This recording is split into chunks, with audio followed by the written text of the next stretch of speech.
টুর্নামেন্টের দ্বিতীয় সেমিফাইনাল উপভোগ করছে।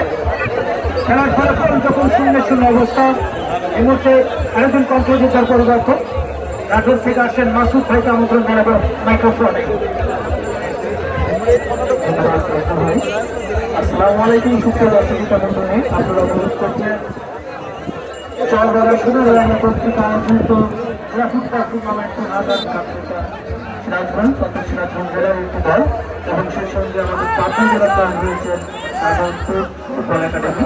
চমৎকার দুটি দল তরুণ জওয়ান এবং প্রত্যেক দুটি প্রাপ্ত টিম সদস্য নাচক করে করছেন। নতুন দুটো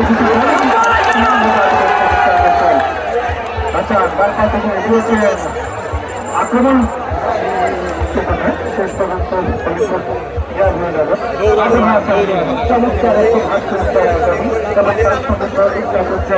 জাহিদ হাসান তিনিও কিন্তু সদ্য শিক্ষক হয়েছেন এবং সেই সঙ্গে রয়েছেন আমার ইসলাম। অভিনন্দন জানাই আমার দক্ষ অধিকারীকে, অভিনন্দন জানাই আজকে টুর্নামেন্ট যারা আয়োজন করছেন তাদেরকে এবং এখানে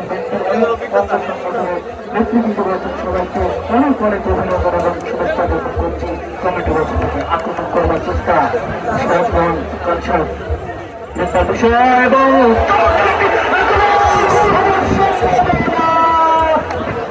বক্সের মধ্যে থেকে শেষ পর্যন্ত কিন্তু ম্যানি কর্তৃক যাত্রা রক্ষা হলো পাবনা সদরপুরে। দুটি দলই কিন্তু প্রথমে আক্রমণ করছে। আজাদ ভাই আপনি দেখছেন, বন্ধুরা দেখছেন, দুটি দলই কিন্তু প্রথমার্ধে বৈষম্য অবস্থায় রয়েছে।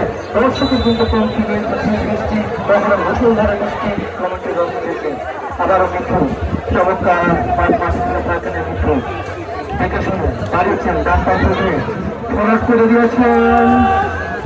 এখনো 500 মিটার বেশি কাকে দেবেন সমস্ত করতে শিখিয়েছেন, সেখানে এখনো তার নিয়ন্ত্রণে বল শেষ পর্যন্ত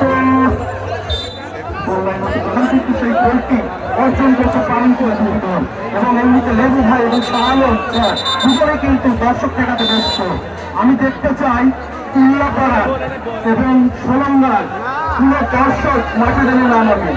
আমি সুপ্রিয় দর্শক মন্ডলী, আমি অত্যন্ত আনন্দিত আমাদের বাংলাদেশ সরকার এবং রেডের ভূমির সুনামধন্য ধারাভাষ্যকার খেলা দেখবার জন্য আমাদের মাঠে এসেছেন। তাকে দর্শকও মাঠে প্রবেশ করবেন না, কারণ এই সোনার বাংলা কর্তৃক আয়োজিত এত সুন্দর একটি টুর্নামেন্ট